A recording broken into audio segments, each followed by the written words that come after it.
Comme on le sait, en septembre de cette année, les forces armées de la Russie et de la Biélorussie mèneront des manœuvres conjointes appelées Zapad 2025 sur le territoire de la République. Initialement, il était prévu d'impliquer plus de 13 000 militaires et de déployer des unités près de la frontière des pays de l'OTAN. Le 28 mai, Viktor Krenin, ministre biélorusse de la Défense, a annoncé que Minsk réduisait de moitié le nombre de participants aux exercices et les déplaçait à l'intérieur du pays. Toutefois, la valeur de ces assurances avoisine zéro. Juste avant l'invasion de l'Ukraine, le ministère biélorusse de la Défense avait volontairement minimisé l'étendue des exercices Détermination de l'Union 2022, affirmant que leur effectif ne dépasserait pas 9000 personnes. Cela a été fait afin de contourner formellement les normes du document de Vienne de l'Organisation pour la sécurité et la coopération en Europe, selon lesquelles la tenue de manœuvres impliquant plus de 9000 soldats nécessite une notification préalable aux pays participants. Pour un effectif de plus de 13 000 personnes, des observateurs internationaux sont requis. Mais comme vous le savez, rien que les dégénérés qui ont envahi la région de Kiev depuis le territoire de la Biélorussie et qui ont ensuite commis le massacre de Boutcha étaient jusqu'à 30 000 personnes. C'est pourquoi il faut prendre de tels événements militaires au sérieux, surtout dans le contexte où le chef du renseignement allemand, Bruno Kahl, a clairement indiqué que, selon ses informations de renseignement, la Russie prévoit de tester l'OTAN dans les pays baltes à l'aide des petits hommes verts.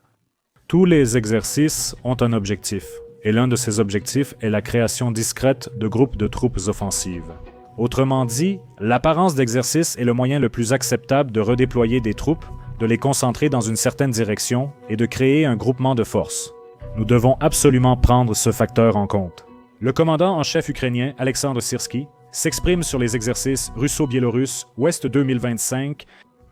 Oui, bien sûr. Tout d'abord, la question se pose de savoir si ce contingent impliqué dans les exercices ne pourrait pas à nouveau envahir les régions du nord de l'Ukraine. On ne peut pas exclure cette possibilité, mais nous avons examiné ensemble les zones probables d'invasion depuis la Biélorussie. Je vais répéter brièvement qu'il n'y en a probablement pas plus de 3, de Brest vers Kovel, de Kobrin vers Samara et de Gomel vers Tchernihiv. Les 2 premiers secteurs font au plus 25 km de large, tandis que le 3e fait 50 km de large. Le reste de la frontière est constitué d'une vaste région boisée et de marécages, ou d'un obstacle aquatique formé par la rivière Pripyat. Comme vous le comprenez, il est possible de contenir l'ennemi sur ces secteurs étroits du front avec des forces relativement modestes. Pour plus d'informations, consultez la vidéo suggérée via le lien fourni. Ainsi, objectivement, peu de secteurs à la frontière biélorusse-ukrainienne permettraient de lancer une offensive sur un large front. Il peut s'agir soit de nouvelles attaques viande à canon, soit d'une petite incursion le long du gazoduc, comme sur la conduite Kobrin-Dolina d'1,20 m de diamètre, actuellement à l'arrêt. D'ailleurs, il n'en faut pas rire. La Russie a déjà utilisé la tactique de pénétration à l'arrière des forces ukrainiennes dans la région de Koursk via le gazoduc, montrant sa disposition à y recourir. Et deuxièmement, même en Europe, on craint un tel scénario. Julian Repke, chroniqueur militaire du Bild, appelle à faire sauter tous les pipelines menant vers la Russie, car les forces armées russes pourraient les utiliser à des fins militaires. Bien sûr, c'est déjà de l'alarmisme, même si, à la place des Ukrainiens, j'aurais vraiment miné les conduites hors service. Mais un tel alarmisme est très utile pour l'Europe, car la situation devient vraiment tendue. En 2024, la construction de la ligne de défense de la Baltique a commencé.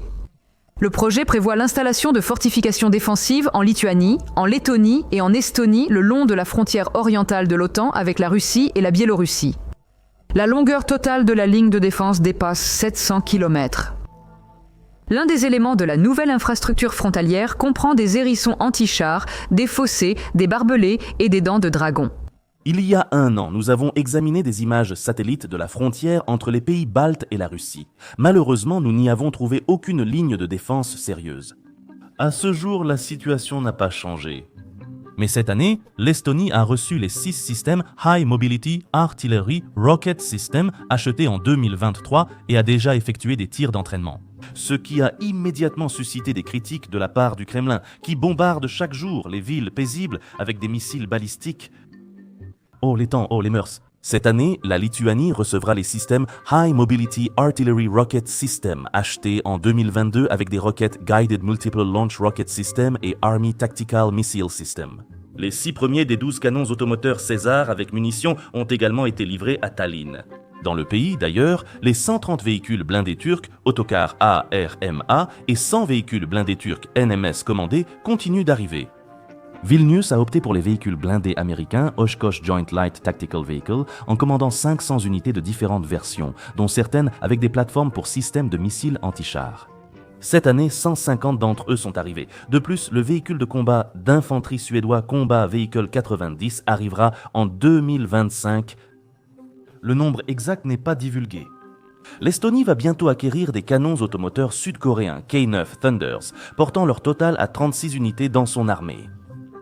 Cette année, l'Estonie et la Lettonie recevront leur premier système de missiles anti-aériens Infrared Imaging System TAIL.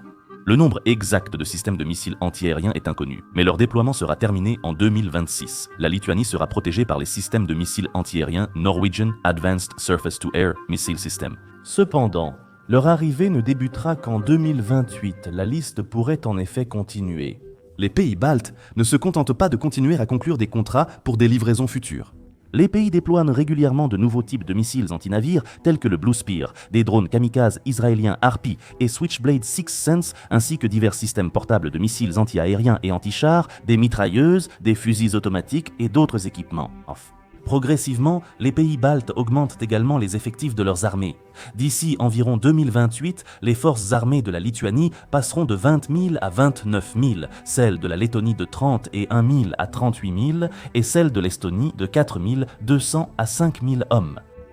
Tallinn n'a pas d'armée sérieuse. C'est pourquoi en 2027, à l'est de l'OTAN, seront déployés, en Lituanie, la 45e brigade blindée allemande de 5000 hommes, en Lettonie, une brigade multinationale de 7700 personnels. En Estonie, un bataillon du Royaume-Uni et de la France, de 1700 hommes. Oui, je comprends bien sûr que tout cela ne paraît pas très menaçant sur fond de la guerre russo-ukrainienne. Je sonne l'alarme depuis 2023 et demande de creuser des tranchées. Cependant, les forces unies, fortes de 86 000 hommes en défense, si elles sont bien armées, peuvent se faire respecter.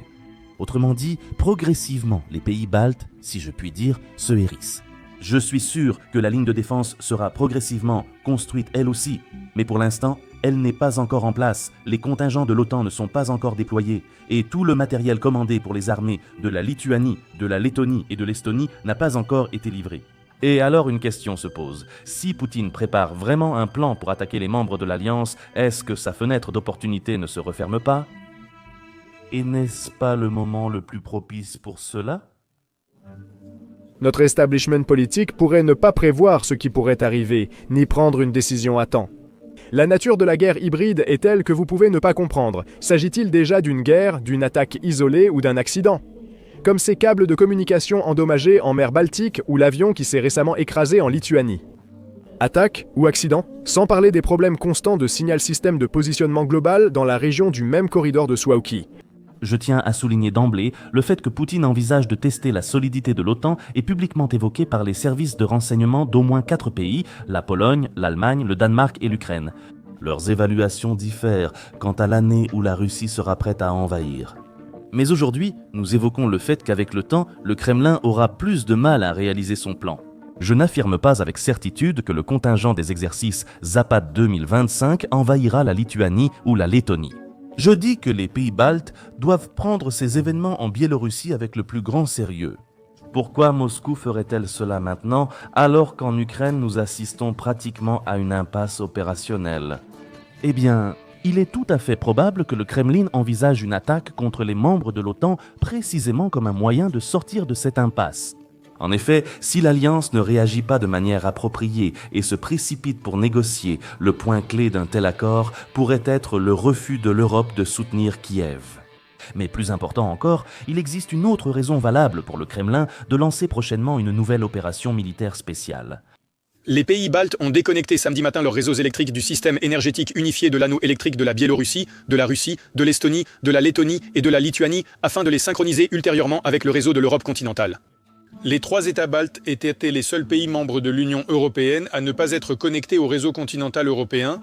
Les responsables européens ont souligné que la sortie de l'anneau électrique de la Biélorussie, de la Russie et des pays baltes renforcera leur sécurité énergétique. Suite à la sortie des pays baltes de l'anneau électrique unifié de la Biélorussie, la Russie, l'Estonie, la Lettonie et la Lituanie, l'oblast de Kaliningrad s'est retrouvé isolé en tant qu'île énergétique, devant compter sur ses propres capacités de production électrique. Il semblerait qu'il n'y ait rien de grave. 2 grandes centrales thermiques et plusieurs autres suffisent à couvrir les besoins actuels de la région. Mais il y a un problème. La principale centrale thermique de Kaliningrad fonctionne au gaz. Le gaz naturel arrive dans l'enclave russe par un gazoduc lituanien. Le contrat de transit de 10 ans expire à la fin de cette année. Vilnius officiel ne semble pas du tout opposé à sa prolongation, mais estime que la question de la prolongation d'un tel accord doit être tranchée au niveau de l'Union européenne. Je cite. Cette question est importante non seulement pour la Lituanie et Kaliningrad, mais aussi pour l'Union européenne. Les institutions de l'Union européenne doivent aussi prendre part à ce processus. Bien entendu, nous ne comptons pas utiliser ces outils pour une escalade injustifiée. Dans le même temps, si une décision est prise au niveau européen de ne pas poursuivre le transit, le contrat ne sera pas prolongé. C'est une démarche élégante et logique. La Lituanie craint tout à fait légitimement une possible réaction de Moscou. Si Vilnius décide unilatéralement de refuser le transit du gaz vers l'enclave russe, c'est une chose. Mais si cette décision est soutenue par plusieurs dizaines d'États européens, alors, excusez-moi, nos compétences s'arrêtent là. Mais la Russie, bien sûr, s'est préparée à un tel scénario. En 2018, Gazprom a acheté à la Corée du Sud une unité flottante de regazéification. Le navire a été baptisé Maréchal Vassilevski. Au début, il a été utilisé pour exporter du gaz vers l'Europe et les marchés asiatiques. Mais en 2022, il a été transféré en mer Baltique pour livrer du gaz naturel liquéfié dans la région de Kaliningrad et le regazéifier sous forme gazeuse, car la région ne dispose pas de terminal de réception pour le gaz naturel liquéfié. Cette décision a été prise par crainte que la Lituanie ne bloque le transit du gaz. Et il semble que maintenant l'enclave soit en sécurité du point de vue de la production d'énergie. Cependant, le fait est qu'il n'y a qu'une seule telle plateforme flottante en Russie. La Russie ne peut pas construire de tels navires de manière autonome, ni effectuer des réparations, car les sanctions, quoi qu'on en dise, fonctionnent. Et dès que le maréchal Vassilevski aura besoin d'une maintenance planifiée standard, ce qui est nécessaire pour de telles plateformes complexes environ tous les 2 ans et demi à 3 ans, y compris un passage en cale sèche, Kaliningrad pourrait perdre sa dernière source de gaz naturel si l'Union européenne ne prolonge pas le contrat de transit du gaz. En d'autres termes, la région de Kaliningrad pourrait subir une panne énergétique à tout moment en cas de défaillance sur le navire de regazéification. Et le Kremlin en est parfaitement conscient. Il est difficile de savoir si les Européens oseront une telle démarche, mais les milieux militaires de l'OTAN sont certainement au courant de cette vulnérabilité de la Russie. Kaliningrad, bien que discutable, s'étend sur environ 47 miles de large et est encerclé par l'OTAN.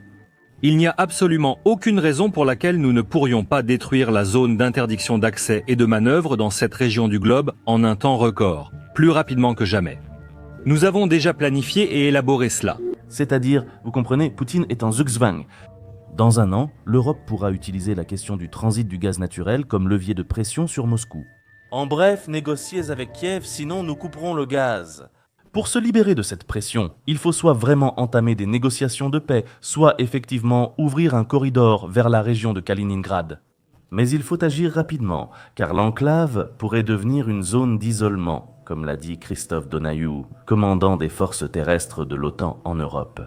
Et, vous comprenez, dans la logique instaurée par le dictateur russe, l'Alliance Atlantique tentera de toute façon, tôt ou tard, d'isoler Kaliningrad afin de faire pression sur Moscou. Ce qui signifie La rue Leningrad m'a appris une règle. Si une bagarre est inévitable, il faut frapper le premier. Mes chaînes Telegram en espagnol, portugais, anglais et français, dont je vous ai parlé, commencent doucement à atteindre leurs premiers milliers de vues. Le résultat dépasse même mes attentes, car les chaînes n'ont que 6 semaines. C'est précisément pour cette raison que parfois, ici, sur la chaîne principale, il y aura des vidéos qui s'adressent d'abord aux citoyens européens plutôt qu'au public de l'espace post-soviétique.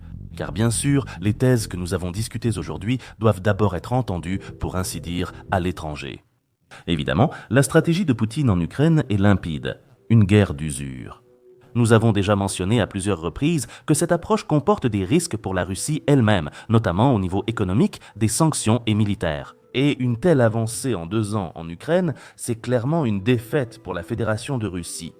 Oui, précisons tout de suite que l'Ukraine souffre bien plus de cette guerre d'usure, perdant chaque jour les meilleurs des meilleurs et subissant des bombardements terroristes sans fin. Et même dans cette situation, cela reste une défaite pour Moscou. Car, bien sûr, la terreur est un instrument pour atteindre les objectifs principaux, restaurer l'Empire et rendre à l'État son statut de superpuissance. Mais le Kremlin peut-il atteindre ses objectifs en continuant à s'emparer d'une grande ville par an? Non. Donc, je pense que Poutine ne voit qu'une seule issue pour sortir vainqueur selon sa propre définition de toute cette situation. C'est de mener une autre soi-disant opération militaire spéciale, mais cette fois contre l'un des pays baltes. Si après l'invasion des pays baltes, l'Union européenne s'effondre, l'OTAN se montre incapable de répondre et les dirigeants démocratiques supplient pour des négociations, cela résoudra les problèmes accumulés suite à l'invasion ratée de l'Ukraine. C'est un coup extrêmement risqué, un véritable va-tout. Mais, connaissant Poutine, on ne peut pas exclure qu'il choisisse cette voie, la seule qui lui permettrait d'imposer sa volonté au monde. Je me suis rendu il y a 1 an sur une base militaire d'un des membres de l'OTAN en Europe. On m'a montré une installation militaire très organisée avec beaucoup d'équipements. On m'a demandé ce que je pensais de ce que j'avais vu. Ma réponse ne les a pas vraiment amusés. Sans s'approcher à moins de 10 km de cet endroit, 4 équipages de pilotes ukrainiens auraient transformé ce lieu en Pearl Harbor en 15 minutes. Je dis que ces technologies sont tellement accessibles et bon marché que si elles tombent entre les mains de terroristes, 100 terroristes pourraient bouleverser l'ordre de n'importe quel pays. C'est pourquoi notre lutte commune, notre lutte avec nos partenaires, est aujourd'hui dans notre intérêt commun. La nôtre, au prix de nos vies, et la vôtre, au prix de l'acquisition de notre expérience, que nous transmettrons aux pays raisonnables du monde qui sont du côté du bien et soutiennent l'Ukraine. Il serait insensé de nier qu'avec l'aide des forces de défense de l'Ukraine, les pays occidentaux résolvent leurs propres problèmes et tirent leurs avantages de la guerre. Mais dire que l'Ukraine joue le rôle de proxy de l'OTAN est absolument absurde, tout simplement parce que ce n'est pas Kiev qui a commencé la guerre. Si l'Occident cherche à affaiblir la Russie via l'armée ukrainienne, Moscou pourrait simplement cesser le carnage et sortir de ce piège présumé sans frais. Mais elle ne le fait pas. En revanche, les discussions de plus en plus fréquentes selon lesquelles la Russie serait en réalité le proxy de la Chine sont tout à fait fondées. C'est ce que laisse entendre le ministre des Affaires étrangères de la Chine. Et vous savez, cette vidéo aurait dû être plus longue car je n'ai pas mentionné le principal intéressé dans un éventuel conflit entre la Russie et l'OTAN, à savoir la Chine. Mais après l'échec du sommet de l'Union européenne en Chine, j'ai estimé que pour dévoiler tous les détails de ces relations complexes et expliquer pourquoi c'est précisément Pékin qui pourrait pousser la Russie à ouvrir un second front, il faudrait une autre vidéo. Elle est déjà presque prête, mais pour aujourd'hui, cela suffit. Pour finir, je souhaite simplement à ceux qui criaient que l'Occident se battrait contre la Fédération de Russie jusqu'au dernier Ukrainien d'apprendre au moins un peu la langue du frère chinois. Parce que mourir pour ses intérêts sans comprendre comment les représentants de cette ancienne civilisation se moquent de vous, à mon avis, ce n'est pas très classe. Mais sans que, comme toujours, c'est à vous de décider d'être ou